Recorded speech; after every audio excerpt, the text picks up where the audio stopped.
Gotta keep it under lock and key. A beloved chef drowns behind Obama's $12 million estate in Martha's Vineyard.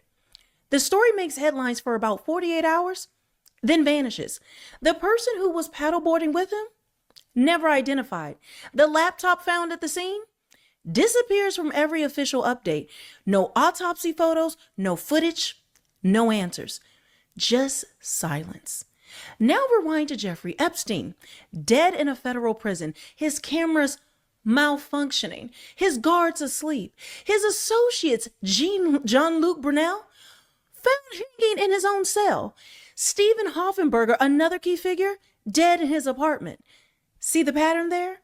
Every time someone gets close to the powerful, they end up gone. And now people are asking, was Tafari Campbell one of them? This isn't about a conspiracy theory.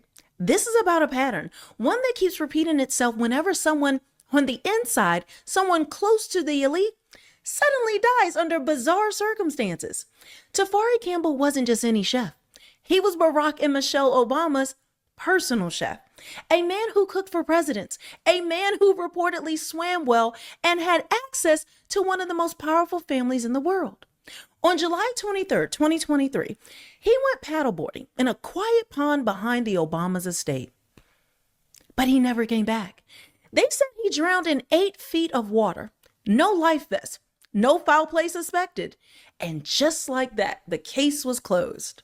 But the internet wasn't buying it, because when you connect the dots from Campbell to Epstein, from elite homes to federal lockups, it all starts to smell like something much, much darker. And not just a coincidence.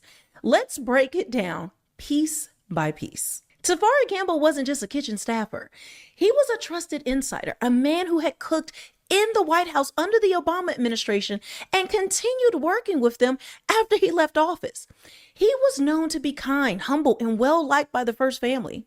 But what really raised eyebrows online was the rumor, unconfirmed but widely circulated, that Tafari had been keeping notes, that he was possibly writing a book or personal journal about his experiences with the Obamas.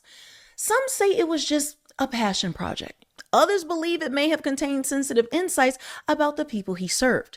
And let's be honest, working behind the scenes in the homes of the elites and some of the world's most powerful people, it gives you a front row seat to things that the public would never see. Could he have seen or heard something that he wasn't supposed to? Could he have known too much? That's what many people are starting to wonder, especially once you see the circumstances around his death. And it's all beginning to unravel. Here's what we were told. On July 23rd, 2023, Tafari Campbell went paddleboarding at night in Eggertown Great Pond. He was not alone, though, and he was not wearing a life vest. At some point, he fell into the water and drowned. That's the official story. But within hours of the news breaking, inconsistencies began piling up. For one, Tafari was a skilled swimmer. Michelle Obama had posted a video years earlier of him swimming laps, praising his dedication to fitness. Second, initial reports stated that another person had been with him, yet their identity was never released. No interviews, no eyewitness statements, nothing. Third, the 911 call that alerted authorities, not made by a family member or passerby, but reportedly by Secret Service agents stationed at the property. And perhaps the most suspicious of all, a laptop was recovered near the scene, but has never been mentioned again in any follow-up reports or police pressers. What was on it? Who had access to it? Where is it now?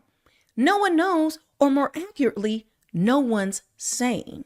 The disappearance of the laptop is what really fueled the fire by many online sleuths and alternative media outlets. Because when you have a high-profile death like this, and there's a piece of digital evidence involved, a laptop, phone, or hard drive, you'd expect law enforcement to mention it, especially if there's nothing to hide. But in this case, it's as if the laptop vanished into thin air. This isn't the first time we've seen something like this. In Epstein's case, key security footage from his jail cell malfunctioned right before his death. Surveillance cameras just so happened to go dark. When Jean-Luc Brunel died, French authorities said no one was watching the cell.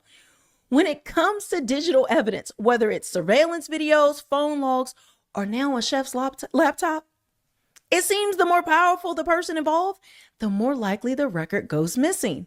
That's not a coincidence, folks. That's control.